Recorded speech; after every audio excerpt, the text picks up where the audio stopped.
Por quê? Porque se passaram anos, e Paulo está dizendo, desde o primeiro dia até agora, vocês são cooperadores. Agora, quantas vezes nós...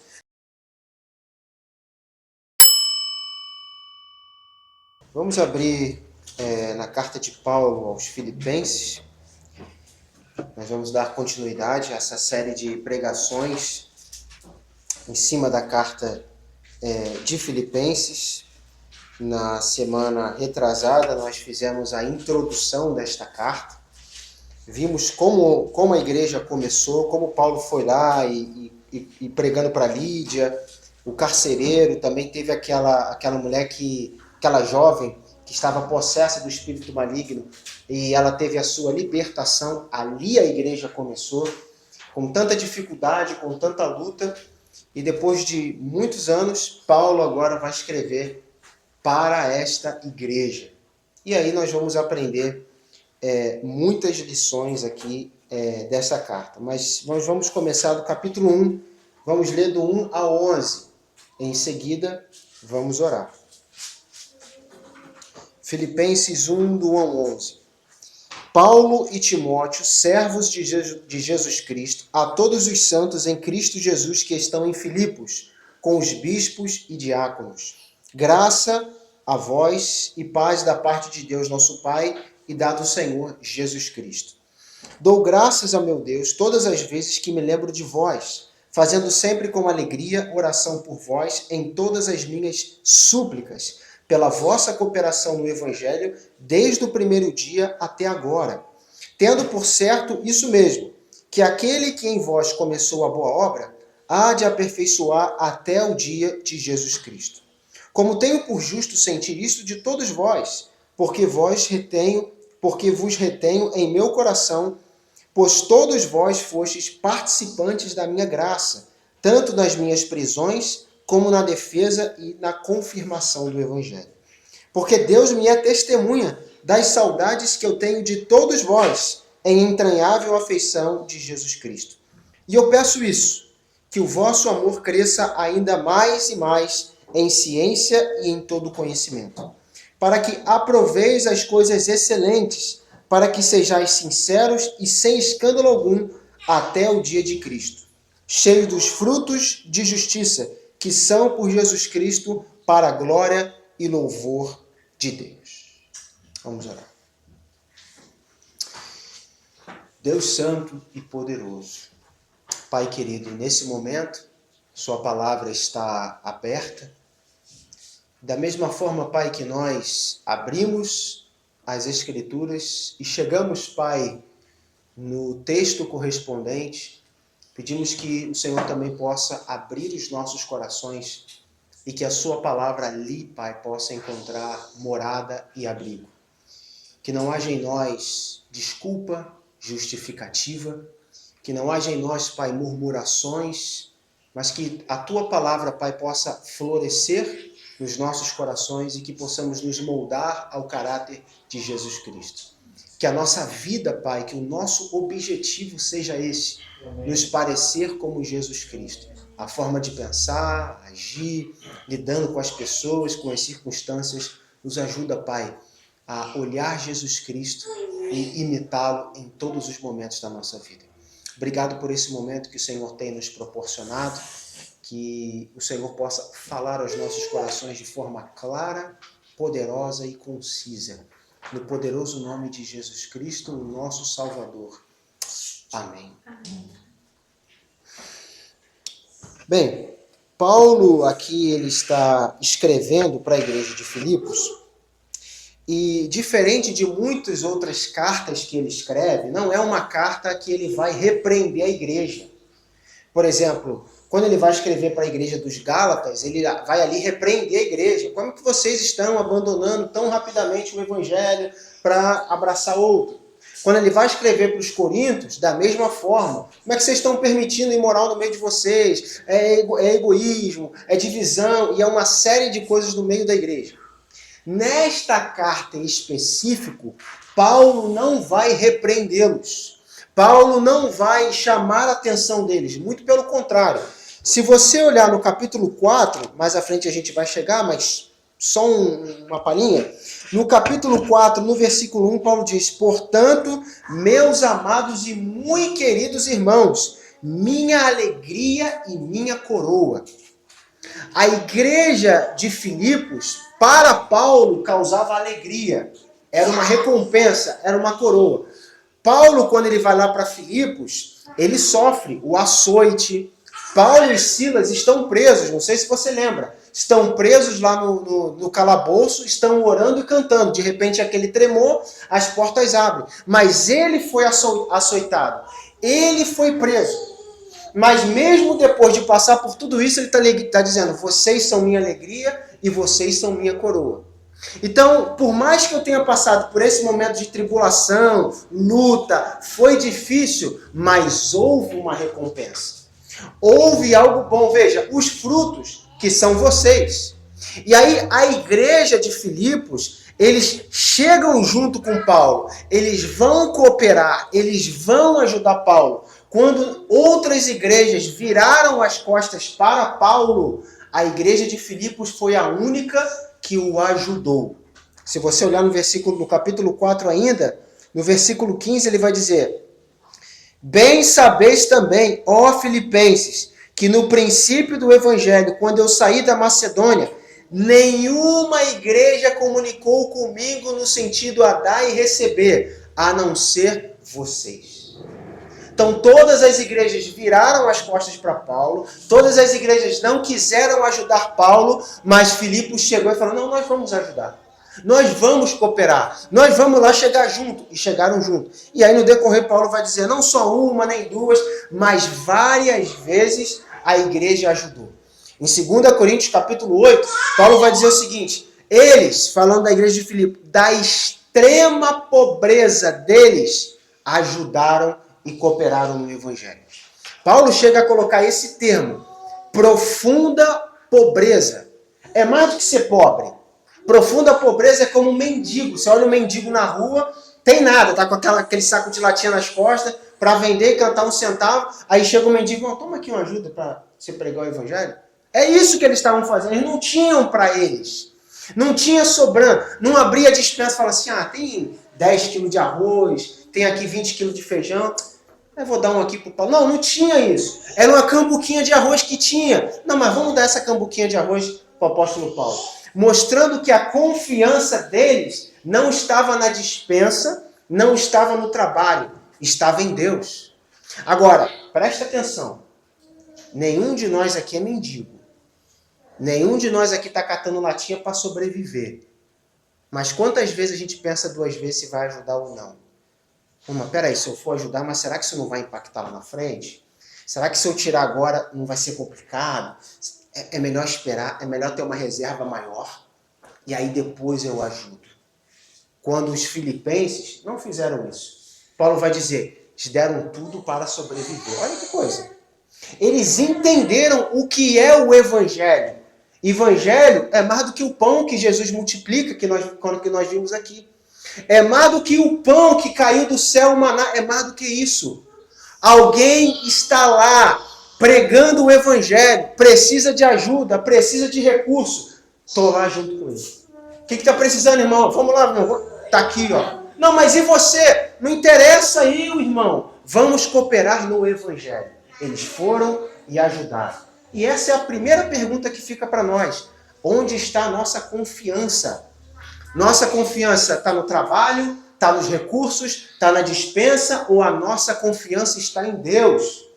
Porque Paulo aqui vai dizer no próprio Filipenses capítulo 4, 19, o meu Deus, segundo as suas riquezas, suprirá todas as vossas necessidades. Não é o meu trabalho que supre minha necessidade, não, irmão. Não é o meu conhecimento de como que eu vou consertar o ar-condicionado, instalar, resolver. Não, não é isso não. É o Deus Todo-Poderoso que supre a minha necessidade e que supre a sua. É Ele que supre. E uma vez entendendo que Deus supre a minha e a sua necessidade, se eu der o que eu tenho, amanhã Ele multiplica. Amanhã Ele dá de novo. Por quê? Porque é o Deus que supre a minha necessidade. Mas aí voltando, capítulo 1 de Filipenses. Eles se mostraram uma igreja, para Paulo, uma igreja que valeu a pena o investimento. Valeu a pena ter ouvido Deus falar, não vai para a Ásia, vai para a Macedônia e começa um trabalho lá. Valeu a pena, porque ele olha para a igreja agora de Filipos e vai dizer, realmente, olha aí, olha que coisa. No capítulo 1, no versículo 5, ele vai dizer assim, ó, agradecendo a eles, pela vossa cooperação no Evangelho, desde o primeiro dia até agora. Desde quando começou, lá com Lídia, lá com o carcereiro, desde o primeiro dia, Lídia recebe eles em casa, vai alimentá-los, vai dar um teto. Eles são açoitados lá, o carcereiro pega eles, leva para sua casa, lava as feridas de Paulo. Desde o primeiro dia até agora, eles são cooperadores de Paulo. E isso, para mim, é um tapa na cara. Por quê? Porque se passaram anos, e Paulo está dizendo, desde o primeiro dia até agora, vocês são cooperadores. Agora, quantas vezes nós temos semana que estamos animados a todo vapor, não, eu quero Deus, vamos buscar Deus, vamos orar. Passou uma semana, irmão, estou meio desanimado, estou meio triste. Aí passa um tempo, aí naquele mês, buscando, lutando, eu quero Deus. Aí depois, estou meio desanimado. Eles, desde o primeiro dia até agora, Paulo está dizendo, não teve, não, hoje eu não vou ajudar não. Não, hoje eu não estou com Paulo não. Não teve isso não. Desde o primeiro dia até agora, perseverança. Eles perseveraram, como Paulo disse, na extrema pobreza deles. Talvez não tinha ali comida todos os dias, não tinham conforto todos os dias, mas eles chegaram juntos. Já parou para pensar que nós, muitas vezes, murmuramos mais do que agradecemos? Eu vi um vídeo essa semana e eu fiquei pensando muito nisso. O rapaz saiu de carro, né, e ele foi ele encontrou um rapaz, acho que era conhecido dele, para poder dar uma comida para ele. E aí aquele rapaz que ele foi dar uma comida, aquele rapaz ali, você vê pela aparência dele que aconteceu alguma coisa de queimadura com ele. Ou seja, pegou fogo e você vê que o corpo dele está todo queimado. Ou seja, aquela pele, né, depois que cicatriza de uma queimadura, fica toda aquela pessoa estava queimada. E aí ele pega, ajuda aquela pessoa e ele fala o seguinte, rapaz, é complicado. O quantas vezes a gente reclama porque hoje vai chover, a gente reclama que amanhã tá sol, a gente reclama que eu queria comer isso, não vou conseguir comer isso, eu queria comprar aquilo, não vou comer. E ele falou, e esse rapaz aí? Pensa. E o rapaz estava rindo, estava brincando, estava agradecendo por aquilo ali. E às vezes nós, no muito que nós temos, não sabemos agradecer, não sabemos cooperar e muitas vezes estamos desanimados. É como se Deus olhasse para nós e falasse assim, mas pera, tá desanimado com o quê? Tá triste por causa de quê? Olhar para baixo. Mas peraí, qual é o motivo do desânimo? Qual é o motivo da tristeza? Vem cá, você tem um teto? Tenho. Você tem comida? Tenho. Quer mais o quê, meu filho? Você quer mais o quê, meu irmão? Olha para outras pessoas que estão em situações piores, mas às vezes estão mais gratas do que nós. Estão mais esforçadas do que nós. Então vejam, quanto nós temos mais para agradecer do que para murmurar. E eles aqui cooperavam na profunda tristeza, dificuldade, luta, e estavam ali chegando junto. Bem, capítulo 1, versículo 3. Dou graças ao meu Deus todas as vezes que me lembro de vós. Paulo, ele iria agradecer a Deus quando lembrava da igreja de Éfeso. Não era preocupação, não era tristeza, não era frustração. Não. Era graças a Deus pela igreja. Graças a Deus pela vida dos irmãos. Graças a Deus que eles estão lá, firmes, estão cooperando, estão animados. Versículo 4. Fazendo sempre com alegria em oração. Ele então iria ali orar e contente, alegre pela igreja. Puxa, aqueles irmãos ali, ó, aqueles irmãos ali é nota 1000. Aqueles irmãos ali não tem palavras. E ele vai dizer, versículo 6, tendo por certo isso mesmo, que aquele que em vós começou a boa obra, a aperfeiçoará até a vinda de Jesus Cristo. E essa, assim como para eles, é a nossa expectativa e a nossa alegria. Deus, ele começou a obra em nós, mas não parou por aí. Você e eu, irmãos, vamos ser honestos, temos muitas falhas e muitos erros. Não tem nenhum super cristão aqui, e eu sei disso. Eu não precisa se parecer aqui um santarrão. Todo mundo aqui tem suas falhas, seus problemas, suas lutas. Está todo mundo no mesmo barco. Só que Deus, ele começou a obra em nós. Começou, você ouviu a mensagem, você abraçou a mensagem, o evangelho, a mensagem de Cristo, você reconheceu ele como Salvador, você quer mudar, você quer transformar, e Deus, à medida que você vai abrindo o seu coração, vai se permitindo, Deus, ele vai te aperfeiçoando, você vai mudando. Isso deveria ser normal, tá? Você olhar há 2, 3 anos atrás e você se comparar hoje, você pensar, não, realmente eu tive um crescimento, eu tive uma melhora. E isso é obra de Deus na sua vida te aperfeiçoando, te melhorando. Só que esse processo que se chama santificação, de aperfeiçoamento, de melhora, deve continuar, Paulo diz, até a vinda de Jesus Cristo. Ou seja, todos os anos, todos os momentos, você vai estar em constante evolução, melhora, porque você vai se aperfeiçoar em Jesus Cristo. Portanto, não existe lugar no Evangelho para dizer, não, eu nasci assim mesmo, eu vou ser assim mesmo, irmão. Eu sou desse jeito mesmo, eu nasci assim e eu vou ser assim. Não, Deus, ele vai te aperfeiçoar. Ele quer te melhorar, ele quer te fazer crescer. Então não existe isso. Não, eu vou ser assim mesmo, até a morte eu sou assim. Então você está reconhecendo que Deus, ele não vai te aperfeiçoar, ele não vai te melhorar. Então, se você quer essa melhora, esse aperfeiçoamento, ele vai te mudar, ele vai te melhorar em Jesus Cristo. E agora Paulo, ele vai falar sobre a questão do sentimento que ele tinha pelos filipenses. No versículo 7, ele vai dizer, como tenho por justo sentir isto de vós todos, porque vos retenho em meu coração, pois todos vós fostes participantes da minha graça, tanto nas minhas prisões, como na defesa e confirmação do Evangelho. E esse termo aqui, Robenaldo, na defesa, na minha versão, em grego é apologia.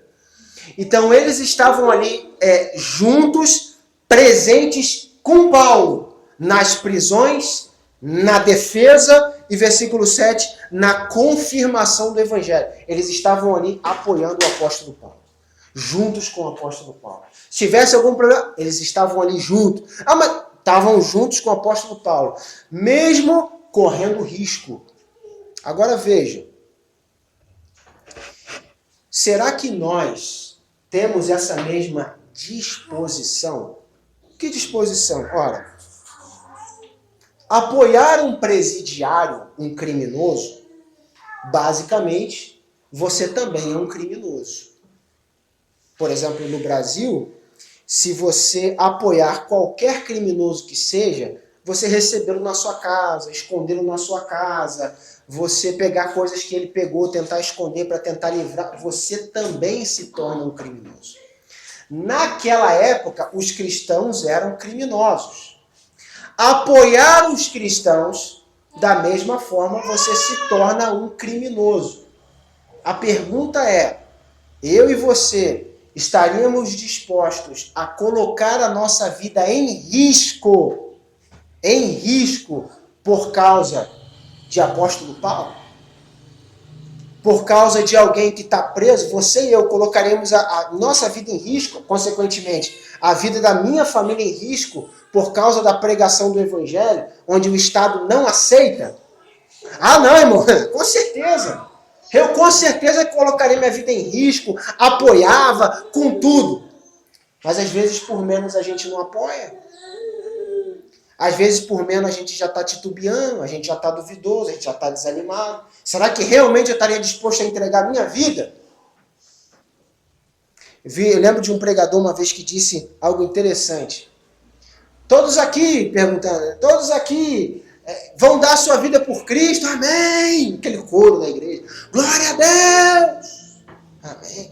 Todos aqui estão dispostos a entregar tudo por Cristo, glória a Deus! Amém! Quantos aqui deixaram de vir no culto passado por causa de uma dor de cabeça? Aí aquela cara envergonhada. Sabe como é que é, meu irmão?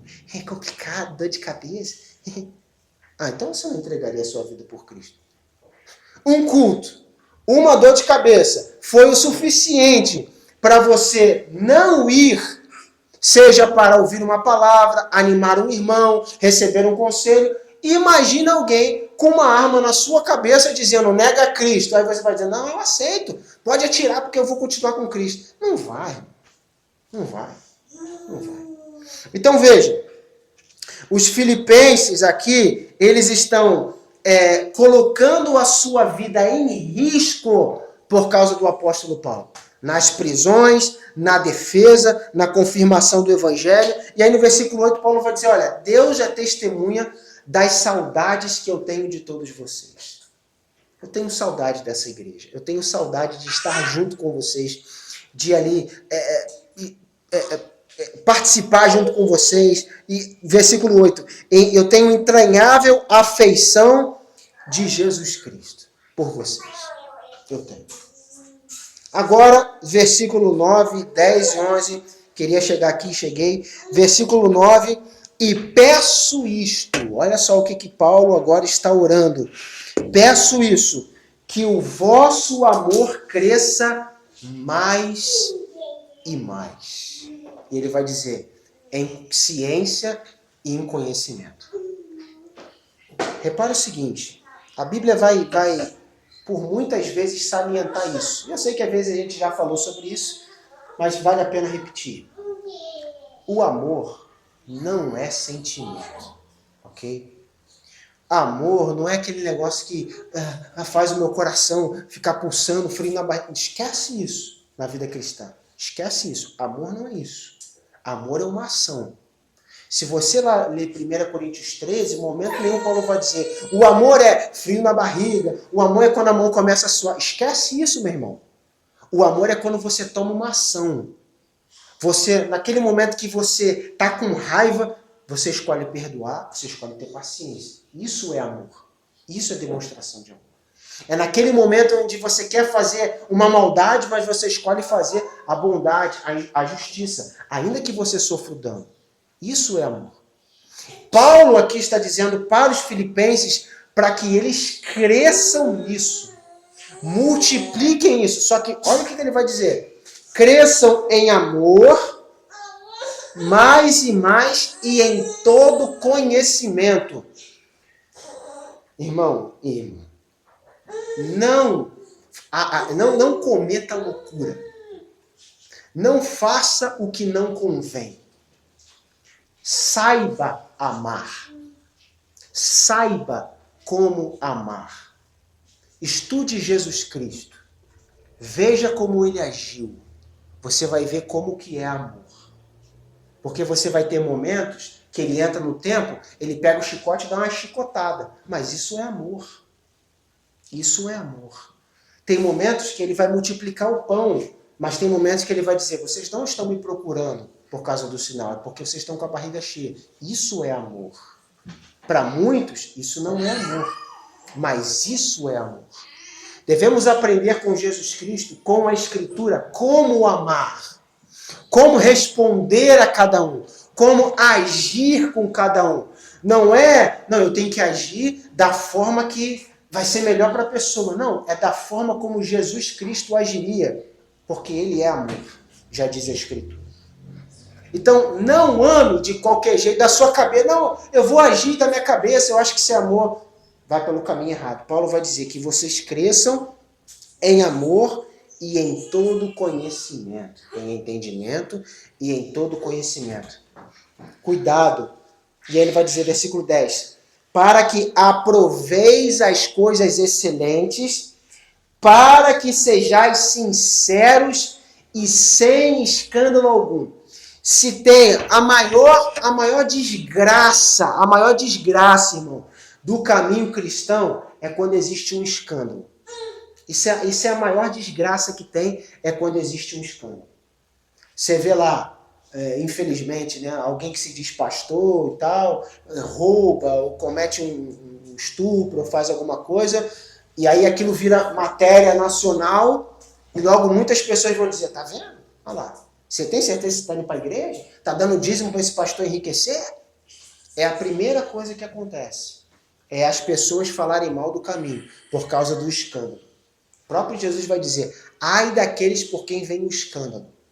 É melhor amarrar uma pedra de moinho e se lançar ao mar, do que escandalizar ou trair o filho do homem. Então a questão é, cuidado com a maneira que eu e você vivemos o evangelho, porque podemos trazer escândalo, tanto à igreja e principalmente aos de fora. Cuidado com as suas palavras, cuidado com o seu comportamento, cuidado com as coisas que você faz, porque você pode escandalizar. Já falei isso diversas vezes. Nós somos pessoas onde conseguimos ao mesmo tempo abrir as portas, também fechar as portas para que pessoas venham a Cristo, dependendo da forma como você faz as coisas. As pessoas, elas olham você, dependendo da forma que você age, responde, as pessoas vão dizer, não, tá vendo? Ser cristão é isso aí. Como eu já ouvi pessoas falarem isso. Ah, não tem como ser cristão, não. Olha o exemplo dele, olha o exemplo dela. Prefiro continuar com meu Deus. Prefiro continuar com a minha religião do que ser isso. Mas por culpa de quem? Por culpa do escândalo que aquela pessoa cometeu. Então, cuidado. Cuidado. Ele vai dizer ainda mais. Versículo 11. Cheios do fruto de justiça, que são por Jesus Cristo para louvor e glória de Deus. Você consegue anotar num caderno quais são os frutos que tem na sua vida? Você consegue anotar? Principalmente nos momentos em que você poderia dar maus frutos. No momento de ira, no momento de raiva, no momento onde as coisas poderiam ser contrárias. Qual é o fruto que você dá nesse momento? Porque no momento que está os irmãos aqui, é fácil anotar os frutos, paciência, amor, amabilidade, bondade. Eu aqui no meio de vocês, irmãos, sou o melhor dos cristãos. A questão não é aqui. A questão é fora daqui. Quais são os frutos? Quais são os frutos que você dá fora daqui? Aqui não conta. A questão é fora daqui. Quais são os seus frutos? É para o louvor de Deus? Realmente Deus tem sido louvado através da sua vida ou não? Porque se ele não tem sido louvado através da sua vida, é momento de reflexão. Não é momento de mostrar os dentes rindo, não é momento de comemoração, não é momento de soltar fogos. É momento de reflexão. Se Deus não tem sido louvado através da minha vida, é momento de análise. Porque tem muitas pessoas que vão chegar agora no final do ano, vão lá soltar os seus fogos, rir, brincar, comemorar, quando suas vidas estão cheias de pecado. E se Deus voltar naquele momento, elas não serão salvas. Mas estão rindo, estão comemorando, estão comendo o peru de Natal. Mas é motivo de alegria ou é motivo de tristeza? Então a pergunta que eu faço para você, para mim também é uma análise nas nossas vidas, é se é momento de alegria ou momento de tristeza. Se nós temos os frutos de justiça, se nós realmente estamos louvando a Deus, se realmente nós não estamos causando nenhum escândalo na caminhada cristã, ou se temos de fato feito tudo isso o contrário. A igreja de Filipos, ela se torna um grande exemplo, porque eles não tinham nada, mas fizeram tudo. Eles não tinham recursos, mas deram recursos. Eles não tinham ali incentivos, mas eles incentivaram o apóstolo Paulo. Hoje nós estamos montados em diversos recursos. Nós temos uma vida fácil, nós temos uma vida tranquila, nós temos uma vida boa. Mas parece que nós fazemos menos do que essas pessoas aqui. E a pergunta é, por quê? Por que há em nós menos disposição? Por que há em nós menos coragem? Por que há em nós menos entrega quando nós temos mais facilidade de ter essas coisas? Enquanto eles tinham tudo o oposto, mas pareciam que davam mais. Qual é a resposta? Você pode analisar a sua vida e pensar. O que acontece conosco? Que ora queremos, depois não queremos mais. Estamos dispostos, animados, desejosos, logo depois já estamos duvidosos, pensando, será que é isso mesmo? Será que não é? O que acontece conosco? Essa igreja nos ensina muito sobre, no pouco, dar tudo. No nada, dar mais. Vamos orar.